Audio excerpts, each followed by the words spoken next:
अस्सलाम वालेकुम जी। रब्बी इश्रह ली सदरी वयस्सिर ली अमरी वाहलुल उक़दतम मिन लिसानी यफ़क़हू कौली। अच्छा जी, हमारा जो है ना वो बाब नंबर 1 भी कंप्लीट हो गया ना, क्लास कामरात लाज़मी का। बाब नंबर 2 भी कंप्लीट हो गया, जहाँ पर हमने सारी ईमानियात और इबादात भी देख ली हैं। अब बाब नंबर 3 जो हमारा शुरू हो रहा है, बहुत ज़्यादा इंपॉर्टेंट बाब है, बहुत ज़्यादा इंपॉर्टेंट बाब है। इसमें से बहुत सारे लॉन्ग क्वेश्चन जो है वो पेपर के लिए इंपॉर्टेंट है, इसमें से लॉन्ग क्वेश्चन भी आना है, बहुत ज़्यादा इंपॉर्टेंट चैप्टर है इनके। तो हम इनको स्टार्ट करते हैं, डिटेल से क्रॉस रेफरेंसिंग लिखेंगे, सारे नोट्स बनाएँगे। आपने कोशिश करनी बेटे, इनके नोट जो मैं लिखवा रहा हूँ आपने लिखते जाना, और आपको पता है हमेशा मैं आपको कहता हूँ कि अगर आपको खुद से लिखना आ गया तो आपसे ज़्यादा नंबर किसी के भी नहीं आ सके। So without wasting any time, let's get started to the. अच्छा जी, हम आ जाते हैं अहद सीरत नबी सल्लल्लाहु अलैहि वसल्लम। सीरत कहते हैं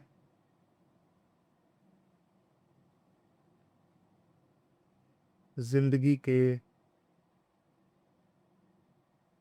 हालात और वाक़यात को, क्या किसी शख्स की ज़िंदगी में क्या-क्या हालात और वाक़यात गुज़रे हैं, उनको क्या कहते हैं सीरत। तो सीरत नबी, नबी सल्लल्लाहु अलैहि वसल्लम की ज़िंदगी में क्या-क्या हालात और वाक़यात गुज़रे हैं, उनको हम क्या कहेंगे? सीरत नबी सल्लल्लाहु अलैहि वसल्लम कहेंगे। अहद नबी, नबी सल्लल्लाहु अलैहि वसल्लम का दौर के माहो साल, ठीक हो गया ना? माह कहते हैं महीने को,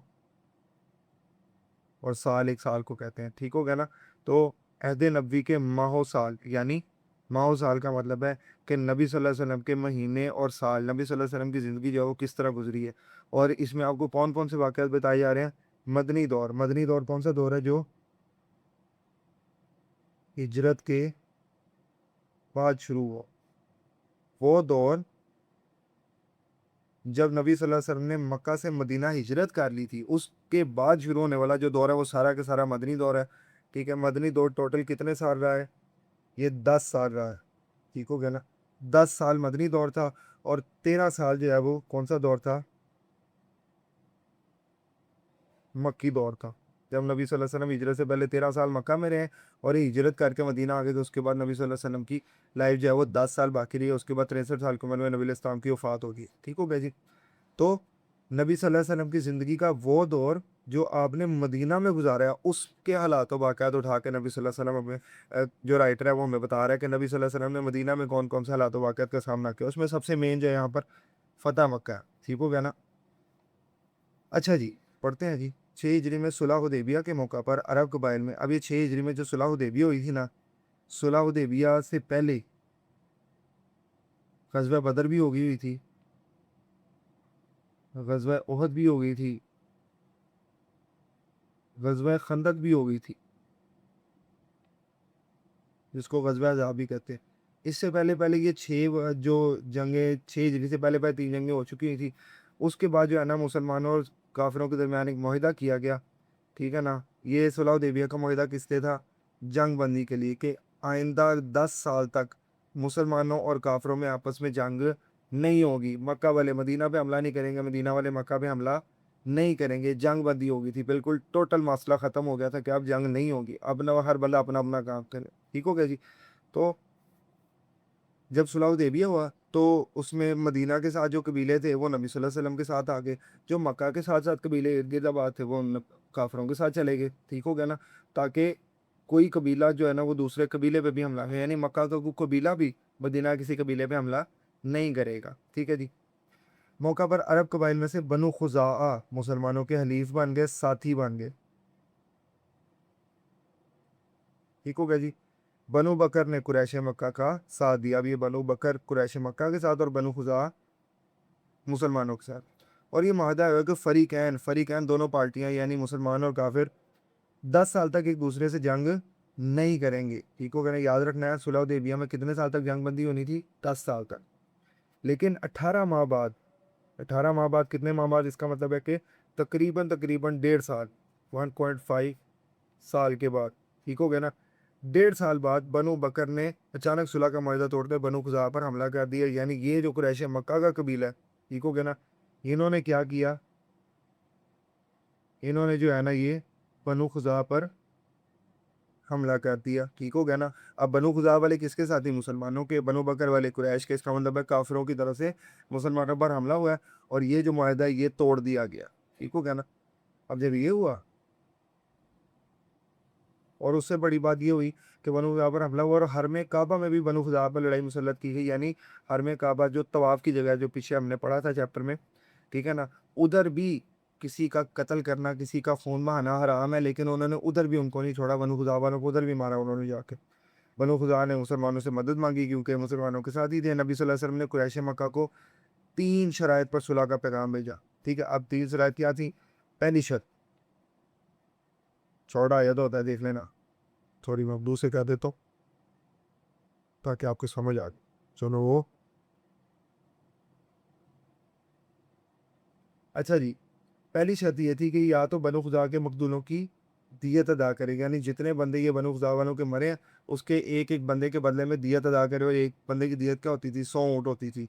दूसरा, बनु बकर की मदद करने से दस्तबरदार हो जाएँ, यानी हम उनका खुद ही इलाज कर लेंगे, हमने उन पे उनको मारना है, कत्ल करना है, जो मर्ज़ी करना है, ठीक है ना? उनको आप छोड़ दें, उनको क्या मुआहिदे से बाहर निकल के हम उनके साथ खुद ही मामला कर लेंगे, ठीक है? आप छोड़ देंगे सारा काम, ठीक है? पहली शर्त ये होगी, दूसरी होगी, तीसरा, मुआहिदा हदैबिया ख़त्म करके जंग का ऐलान करते हैं। आप कहते हैं जी मुआहिदा हदैबिया जो सुलह हुदैबिया के वाला मुआहिदा किया था, ये आज के बाद ख़त्म है, अब जो मर्ज़ी जिसमें मर्ज़ी जंग कर सकते हैं। ये 3 शराइत हैं।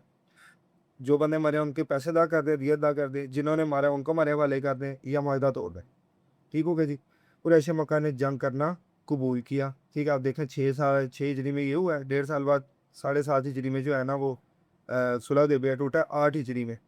आखिर 8 हिजरी 10 रमज़ान मुबारक को मुसलमान तकरीबन 10,000 के लश्कर के साथ मक्का मुकर्रमा के नवा नवा इर्द-गिर्द के इलाके को कहते हैं, में पहुँचे। मर्रुज़ ज़हरान के मौका पर नबी करीम सल्लल्लाहु अलैहि वसल्लम ने, अब ये बहुत ज़्यादा इंपॉर्टेंट एमसीक्यू है। मर्रुज़ ज़हरान के मौका पर मुकाम पर नबी सल्लल्लाहु अलैहि वसल्लम ने हज़रत खालिद बिन वलीद थे, बहुत बड़े सहाबी हैं। हज़रत खालिद बिन वलीद को लश्कर का दायाँ हिस्सा दे दिया, ठीक है? एक चीज़, हज़रत ज़ुबैर को लश्कर का बायाँ हिस्सा दे दिया, और हज़रत अबू उबैदा इब्न जर्राह को पैदल लश्कर का अमीर मुकर्रर फरमाया। जो लश्कर का दायाँ हिस्सा हज़रत खालिद इब्न वलीद, जो बायाँ हिस्सा हज़रत ज़ुबैर इब्न अव्वाम, ठीक है? और लश्कर जो पैदल लश्कर है वो हज़रत अबू उबैदा इब्न जर्राह के पास है। आप सल्लल्लाहु अलैहि वसल्लम का परचम हज़रत ज़ुबैर इब्न अव्वाम के पास था, ठीक हो गया ना? ये जिनके पास लश्कर का बायाँ हिस्सा था, ठीक है जी। आप सल्लल्लाहु अलैहि वसल्लम फरमाते जा रहे थे, आज अल्लाह ताला काबा मुक़द्दसा को खुसूसी अज़मत बख्शेगा और आज काबा को नया ग़िलाफ़ पहनाया जाएगा। मुख्तसर सी झड़प के बाद इस्लामी लश्कर शहर मक्का में दाखिल हो गया। ये 3 लोगों के नाम याद रखने हैं, 2। अच्छा जी, कुरैश मक्का में से अबू सुफ़ियान, बुदैल बिन वर्का और हकीम बिन हज़ाम जैसे लोगों ने इस्लाम कबूल कर लिया। ये वो लोग थे जो इस्लाम के बदतरीन दुश्मन थे, लेकिन उन्होंने इस्लाम कबूल कर दिया और नबी अलैहिस्सलाम ने उनको माफ़ कर दिया। कोई मसला नहीं, इस्लाम के बड़े से बड़े दुश्मन हैं, नबी अलैहिस्सलाम ने उनको माफ़ कर दिया। नबी करीम सल्लल्लाहु अलैहि वसल्लम ने 10,000 के लश्कर की मौजूदगी के बावजूद सहाबा कराम को हिदायत जारी फरमाई कि जो शख्स पनाह तलब कर ले उसे पनाह दी जाए, यानी जो कहे कि मैं नहीं लड़ना, मैं अपने घर में रहूँगा, मैं नहीं लड़ना, उसे आपने मारना नहीं है। नहीं तो इस तरह का मसला होता था, लोग लोगों के घरों में घुस जाते थे, हर चीज़ लूट-पाट मचा देते थे और मार-मुर देते थे जो बंदा नज़र आता था। औरतों और बच्चों पर किसी सूरत तलवार ना उठाई जाए, जो शख्स हज़रत अबू सुफ़ियान के घर में पनाह ले ले, उसको भी कुछ ना कहा जाए। ये देखें, इतना बड़ा इस्लाम का दुश्मन है। नबी सल्लल्लाहु अलैहि वसल्लम ने कहा जिसके घर में भी चला गया उसको भी छोड़ देना। जो लोग हथियार डाल दें, जो लोग सरेंडर कर देते हैं, ठीक है ना? वो खुद ही कह देते हैं कि हम नहीं लड़ सकते, हम नहीं लड़ना चाहते, उनको भी छोड़ दें। या अपने घर का दरवाज़ा बंद कर दें, सबके लिए अमान दे दी नबी ने स्टार्ट। अब सर बताएँ, कोई बंदा जंग में क्यों जाए? सिवाय इसके कि वो अल्लाह ताला को खुश करना चाहता है। यहाँ पे कोई लूट-पाट नहीं है, कोई माल गनीमत में आपको जो है ना वो कोई चीज़ आपने उठा ली वो नहीं मिलनी। आप किसी बंदे को मार नहीं सकते, बिला वजह कत्ल नहीं कर सकते। जंग के यही मज़े होते हैं ना कि जब आप जीत हासिल कर रही हैं तो आप जो मर्ज़ी करें। क्यों जाए कोई बंदा सिवाय इसके कि उसने अल्लाह को खुश करना है। फ़तह मक्का के मौका पर हुज़ूर अकरम सल्लल्लाहु अलैहि वसल्लम पर इंतहाई इज्ज़ो इंकिसार के जज़्बात गालिब थे। आप सल्लल्लाहु अलैहि वसल्लम अपनी ऊँटनी कस्वा पर सवार थे। नबी सल्लल्लाहु अलैहि वसल्लम की ऊँटनी का नाम कस्वा था, याद रखिएगा। आप सल्लल्लाहु अलैहि वसल्लम का सर अनवर ऊँटनी की कोहान को छू रहा था, जो ऊँट की हड्डी होती है। ज़ुबान पर सूरतुल फ़त और सूरतुन नस्र की आयात जारी थी। सूरतुल फ़त कब आई थी? जब सुलह हुदैबिया हुई थी।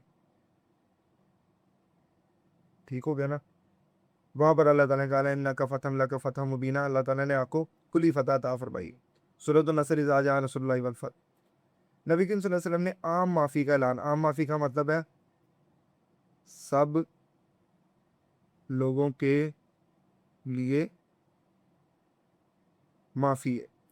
ऐलान करते हुए कुरैशी मक्का से फरमाया कि आज मैं तुम्हारे साथ इसी सलूक का ऐलान करता हूँ जो मेरे भाई हज़रत यूसुफ़ अलैहिस्सलाम ने अपने भाइयों के साथ किया। यूसुफ़ अलैहिस्सलाम के भाइयों ने उनको कुएँ में फेंका, उनको फिर बेच दिया, बाज़ारों में बेचा गया। कितनी ज़िंदगी उन्होंने जो है ना वो दर्द में जेलों में काटी है और आखिर मिस्र के बादशाह बने हैं। और बाद में जब उन्होंने उनके भाइयों से मुलाकात हुई है, उन्होंने सबको माफ़ कर दी है। हज़रत मोहम्मद सल्लल्लाहु अलैहि वसल्लम कह रहे हैं कि मैं यूसुफ़ अलैहिस्सलाम की तरह सबको माफ़ करता हूँ। आम होते हम कहते ऐसी दी तैसी ताड़ी आई नहीं बख्शी दुनिया सारे नू जो है ना खत्म कर दिया। आप सल्लल्लाहु अलैहि वसल्लम ने तमाम अहले मक्का को मुखातिब करते हुए फरमाया, जाओ आज तुम सब आज़ाद हो। आज तुमसे कोई बाज़ पुरस्ती, कोई हाल-हूल नहीं पूछेंगे, कुछ नहीं कहेंगे तुम। ये लाइन याद रखना। शॉर्ट में आई थी कि नबी सल्लल्लाहु अलैहि वसल्लम ने अहले मक्का को क्या फरमाया था। अहले मक्का आप सल्लल्लाहु अलैहि वसल्लम के इस हुस्न सलूक से और अफ़्व दरगुज़र माफ़ करने से इंतहाई मुतासिर हुए और जोग दर जोग इकट्ठे-इकट्ठे 100-100 200-200 लोग इस्लाम कबूल करने लगे। फ़तह मक्का के मौका पर सल्लल्लाहु अलैहि वसल्लम का अपने बदतरीन दुश्मनों को माफ़ कर देना अफ़्व दरगुज़र की शानदार मिसाल है। फिर नबी करीम सल्लल्लाहु अलैहि वसल्लम और मौला अली मुर्तज़ा रज़ियल्लाहु अन्हु ने खाना काबा को 360 बुतों से पाक किया। तादाद याद रखनी है, 360 बुत अंदर रखे हुए थे। आप सल्लल्लाहु अलैहि वसल्लम के हाथ में एक लाठी थी जिससे वो बुतों को गिराते जाते और इस आयत की तिलावत फरमा रहे थे। जाल हक़ व ज़ाक़ल बातिल इन्नल बातिल काना ज़हूक़ा। हक़ आ गया, बातिल मिट गया। इन्नल बातिला बेशक बातिल काना ज़हूक़ा मिटने ही वाला है। ठीक हो गया जी। नबी करीम सल्लल्लाहु अलैहि वसल्लम ने बैतुल्लाह के अंदर बैतुल्लाह यानी काबा के अंदर 2 रकअत नमाज़ पढ़ी और बाहर निकल कर खाना काबा की चाबी हज़रत उस्मान बिन तलहा रज़ियल्लाहु ताला अन्हु के सुपुर्द फरमाई। हिजर अस्वद को बोसा दिया। हिजर अस्वद, हिजर कहते हैं पत्थर को और अस्वद कहते हैं काला।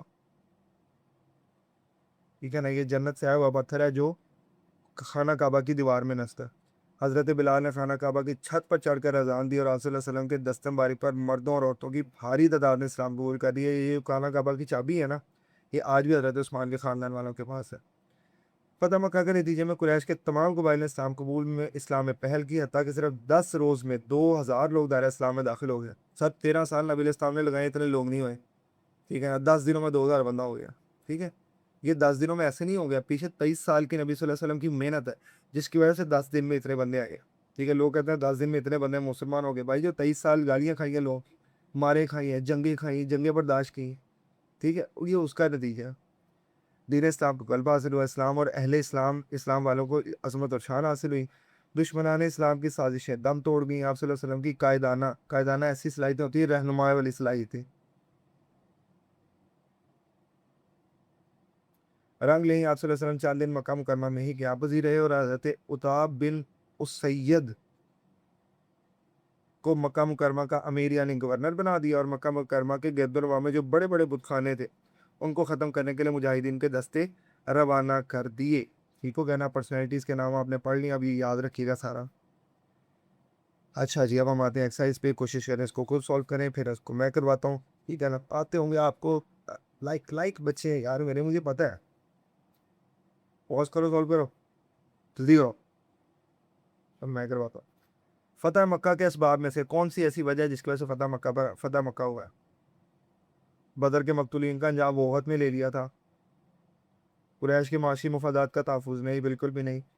मदीना मुनव्वरा में कोई हमला नहीं, ये बनु खुज़ाआ पर हमला हुआ था। फ़तह मक्का पर दारुल अमन करार दिया गया किसके घर को? हज़रत सुफ़ियान के घर को, अबू सुफ़ियान करना। हज़रत खालिद इब्न वलीद के पास दायाँ हिस्सा था, ये भी हमने पढ़ा था। हज़रत उस्मान बिन तलहा के पास क्या था? खाना काबा की चाबी। ठीक हो गया जी। नबी करीम सल्लल्लाहु अलैहि वसल्लम की ऊँटनी का नाम कस्वा। ठीक है ना? ये बुराक क्या भला?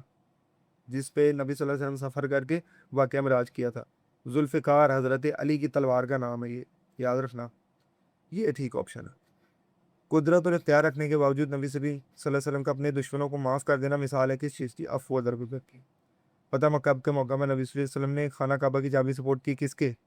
हज़रत उस्मान बिन तलहा रज़ियल्लाहु तआला अन्हु के सुपुर्द की। ठीक होगा जी, ये याद रखिएगा।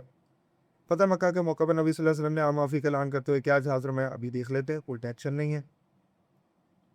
ये देखो आम माफ़ी का ऐलान करते हुए शायद कुरैश मक्का से फरमाया मैं तुम्हारे साथ इसी सलूक का ऐलान करता हूँ जो मेरे भाई हज़रत यूसुफ़ अलैहिस्सलाम ने अपने भाइयों से किया। तमाम अहले मक्का को मुखातिब करते फरमाया कि जाओ आज तुम सब आज़ाद हो, आज तुमसे कोई बात पुरस नहीं होगी। हज़रत अली को क्या सआदत नसीब हुई? नबी सल्लल्लाहु अलैहि वसल्लम के साथ काबा में दाखिल हुए, 360 बुत गिराए। ठीक हो गया ना? ये हज़रत अली को सआदत नसीब हुई। फ़रोग़ इस्लाम के हवाले से फ़तह मक्का की अहमियत क्या? ठीक है? लोग इकट्ठे-इकट्ठे मुसलमान होने लगे।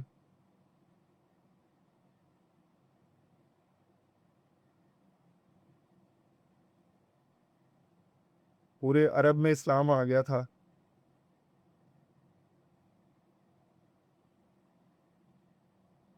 बुतों की पूजा भी ख़त्म हो गई थी। बुतखाने गिरा ही दिए थे ना। ठीक है जी। ये देखो, ये फ़रोग़ इस्लाम में मदद मिली फ़तह मक्का से। बाकी आप यहाँ से भी देख सकते हो। ये तो मैंने वो बताया जो मेरे ज़हन में आया। ये भी है, इस्लाम और अहले इस्लाम को अज़मत व शान हासिल हुई, दुश्मन अहले इस्लाम की साजिशें दम तोड़ गई। ठीक है ना? दीन इस्लाम को गलबा हासिल हुआ। ये सारा कुछ आप लिख सकते हो। 10 दिन में 2000 लोग इस्लाम कबूल कर गए। ये सारा कुछ लिख सकते हो। लो जी, यहाँ तक अगर किसी को कोई मसला है तो कमेंट सेक्शन में कमेंट करके बताएं ताकि आपका मसला हल किया जाए। मुझे दीजिए इजाज़त, मैं मिलूँगा आपसे किसी नेक्स्ट लेक्चर में। Until then bye bye.